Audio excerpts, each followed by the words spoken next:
Jiang ने अपनी तलवार खींची और एक तीखी निगाह से स्पाइडर क्वीन को गौर से देखने लगा। फिर उसने अपना हाथ जमीन पर रखा और अपनी कौशल का इस्तेमाल किया, जिसे सभी चीजों की वृद्धि कहते हैं, जिससे जड़ें जमीन से निकल आईं। जियांग खड़ा हुआ और उसने लियो सैंडो और अन्य लोगों की ओर अपना हाथ बढ़ाया, जड़ों को सभी को वापस शहर ले जाने और लिटिल नाइन को उनकी रक्षा करने का आदेश दिया। जड़ें उनकी ओर बढ़ने लगीं जब तक कि वे उनके शरीर के चारों ओर लिपट नहीं गईं। म्यूहेन क्यों घबरा गया, उसे नहीं पता था कि जियांग क्या कर रहा था।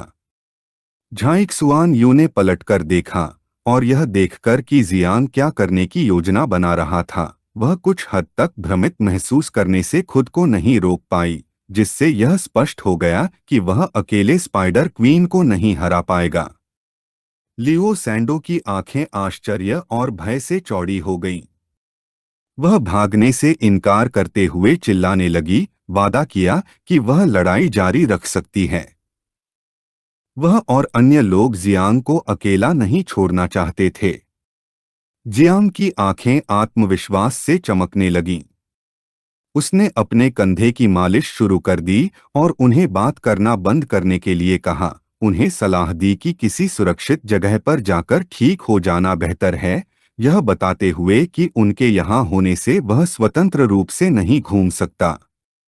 इसके अलावा यह राक्षस 8 स्तर का था, और यह पहली बार नहीं था जब उसने इसका सामना किया था। स्पाइडर क्वीन का ध्यान जियांग पर केंद्रित था। वह हंसने लगी, मनुष्यों की हास्यास्पद भावनाओं का मजाक उड़ाते हुए। उसके अनुसार वे अभिमानी और अज्ञानी प्राणियों से ज्यादा कुछ नहीं थे। जियांग ने उसे चुपचाप देखना शुरू कर दिया।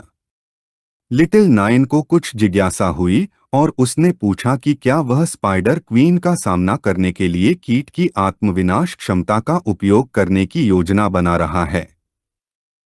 वह रोने लगी, उसने कहा कि वह बहुत दुखी है। जियांग ने समझाया कि कीटों का उपयोग करने की कोई आवश्यकता नहीं थी, क्योंकि अगर वह उन सभी को फिर से विस्फोट कर देता तो उसे भी बुरा लगता।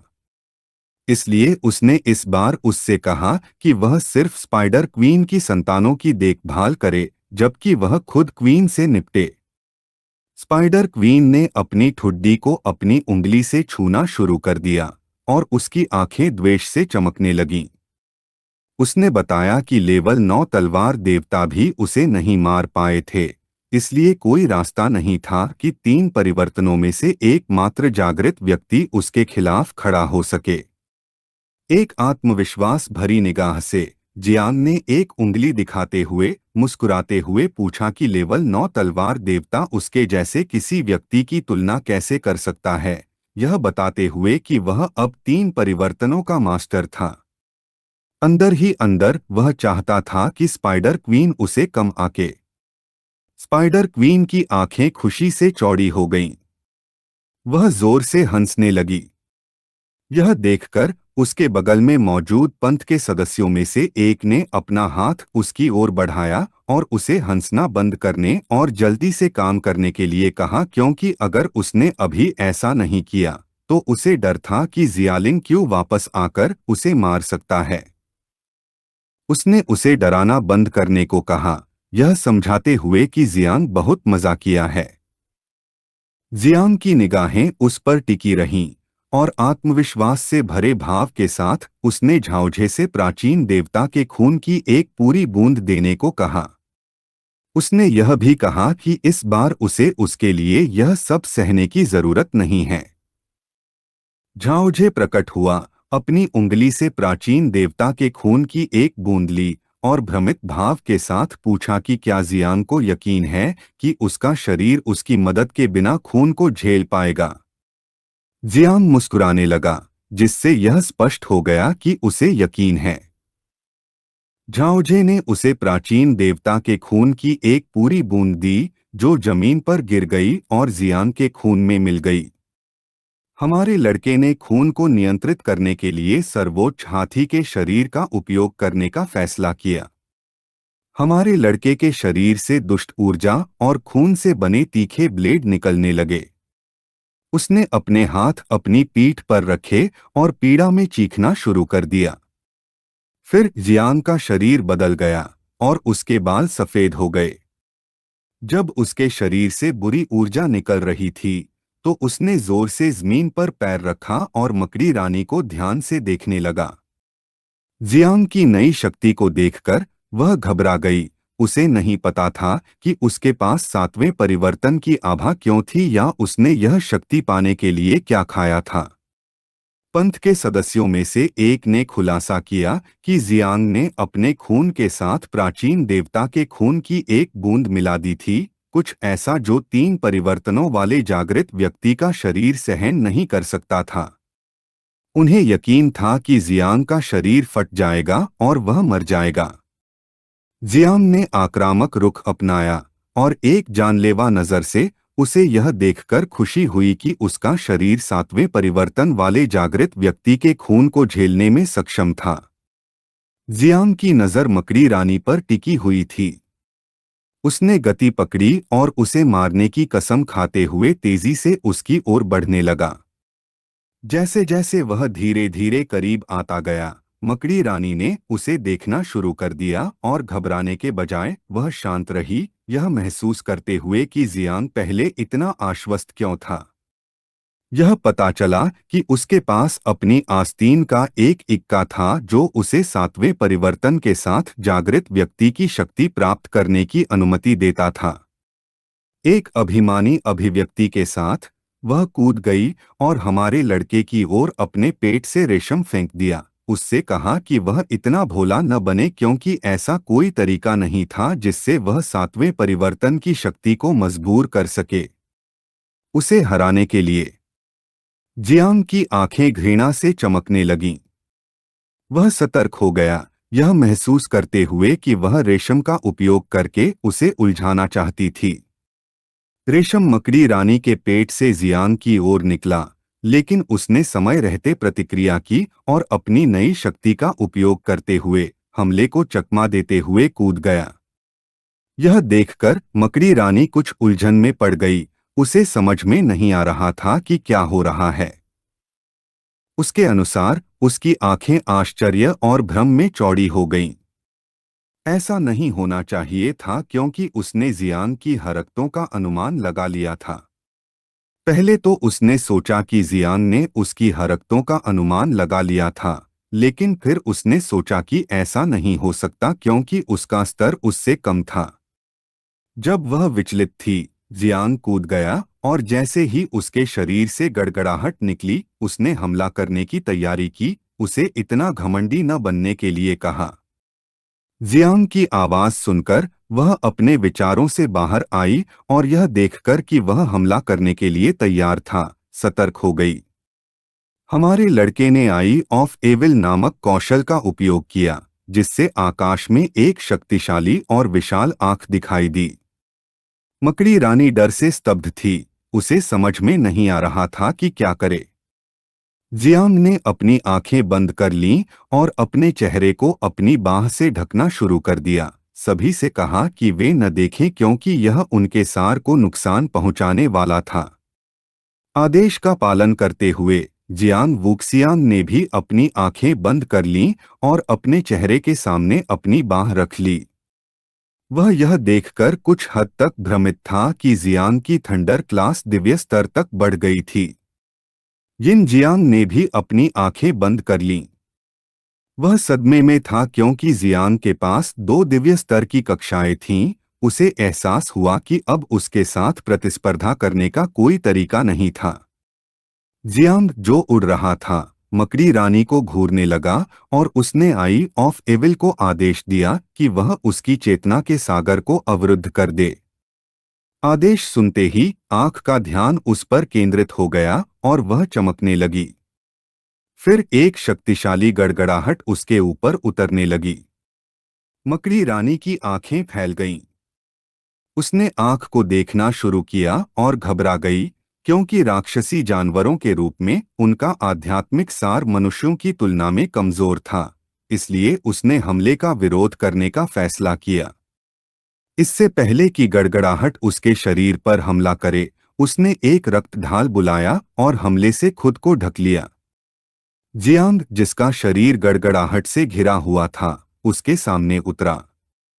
मकड़ी रानी ने मुड़कर उसे ध्यान से देखना शुरू किया, यह समझाते हुए कि यद्यपि जानवरों का सार मनुष्यों की तरह मजबूत नहीं था, जानवरों का भौतिक शरीर उनका गुप्त हथियार था। क्रोध से भरे भाव के साथ वह तेजी से आगे बढ़ी और अपने तीखे पैर का उपयोग करके जियांग पर हमला करने की कोशिश की।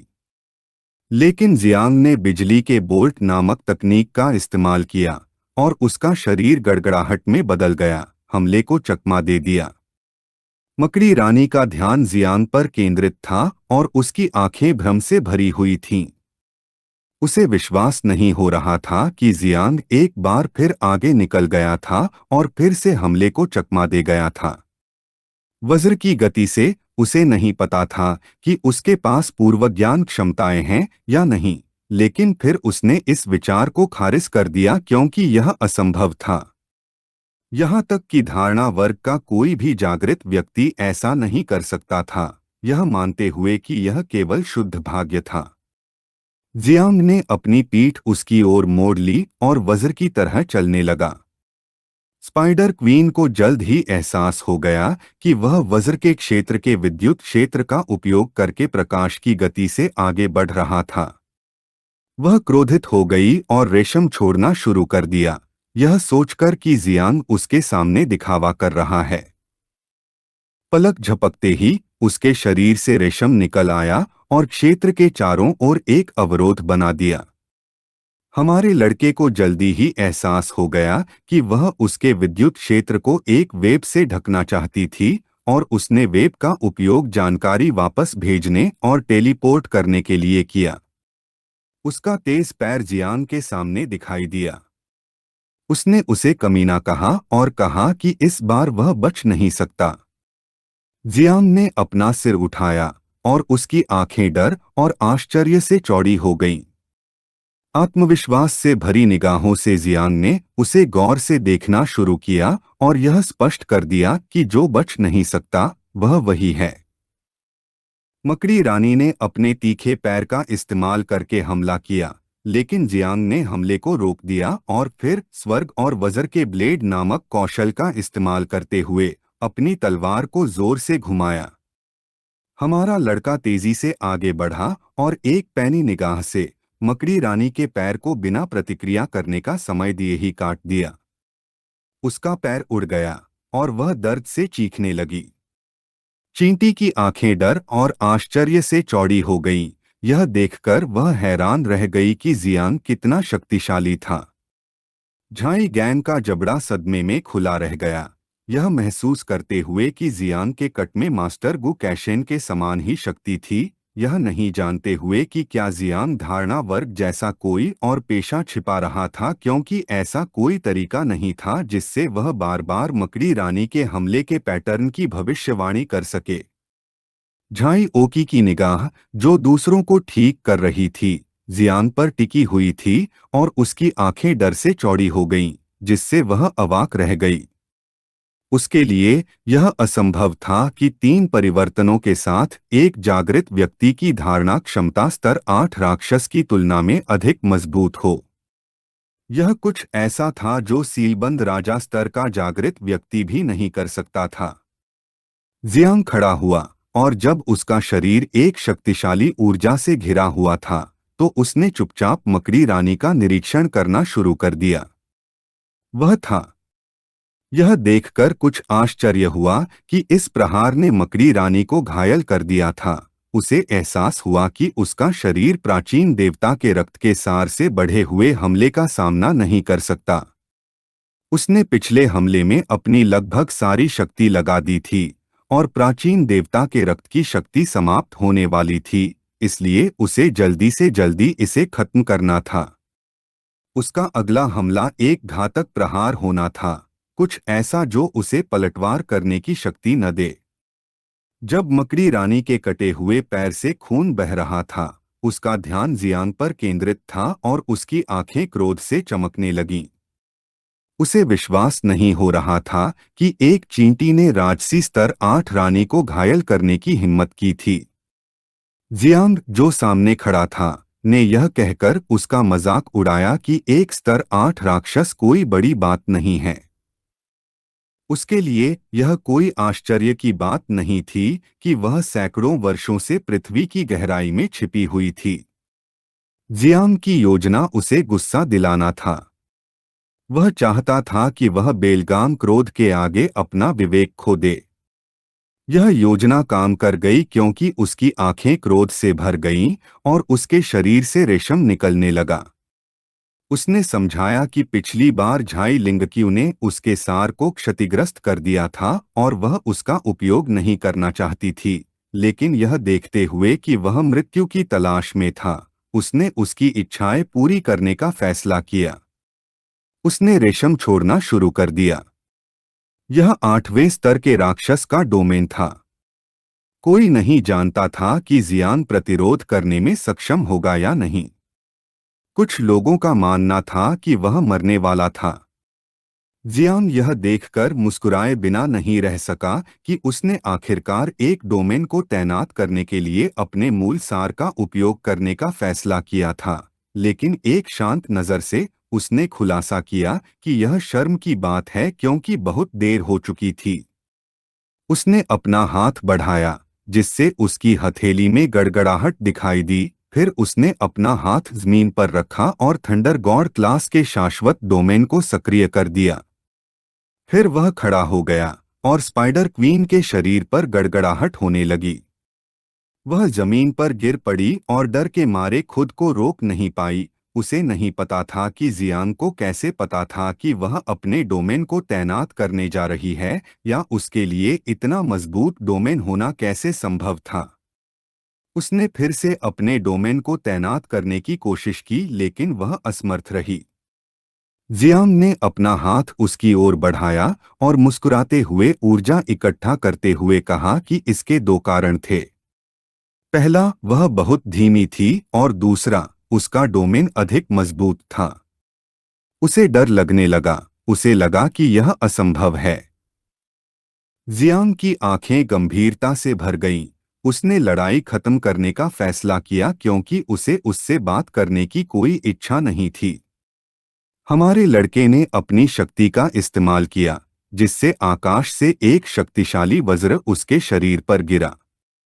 मकड़ी रानी पीड़ा में चीखने लगी। जियांग चुपचाप देखती रही। उसके शरीर से आत्माएं निकलने लगीं। डर से भरी निगाहों के साथ उसने जियांग के सामने अपना सिर नीचे कर लिया, वादा किया कि वह फिर कभी परेशानी खड़ी नहीं करेगी और दया की भीख मांगी। जियांग की आंखें भ्रम से चमकने लगीं। वह जानता था कि वह उसके जाल में नहीं फंस सकता, हालांकि केवल आध्यात्मिक सार ही बचा था। वह अभी भी एक दुर्जेय प्राणी थी। उसे एहसास हुआ कि आकाशीय गड़गड़ाहट को उसकी आत्मा को पूरी तरह से नष्ट करने के लिए अभी भी कुछ समय चाहिए। उसका शरीर जमीन पर गिर गया और जियांग ने ध्यान से देखना शुरू किया। उसने नन्ही नाइन से उस पर नजर रखने को कहा ताकि जब कोई खतरा न हो तो वह बाहर आकर उसे खा सके। तभी जियांग को चक्कर आने लगा। उसे एहसास हुआ कि उसका शरीर अपनी सीमा तक पहुंच गया है। वह जमीन पर बैठ गया, अपनी आंखें बंद कर लीं और अपने चेहरे पर हाथ रख लिया। तभी जाओ चान उभरा और चिंतित नजर से उसके पास बैठ गया और पूछा कि क्या वह ठीक है। यह वीडियो का अंत है।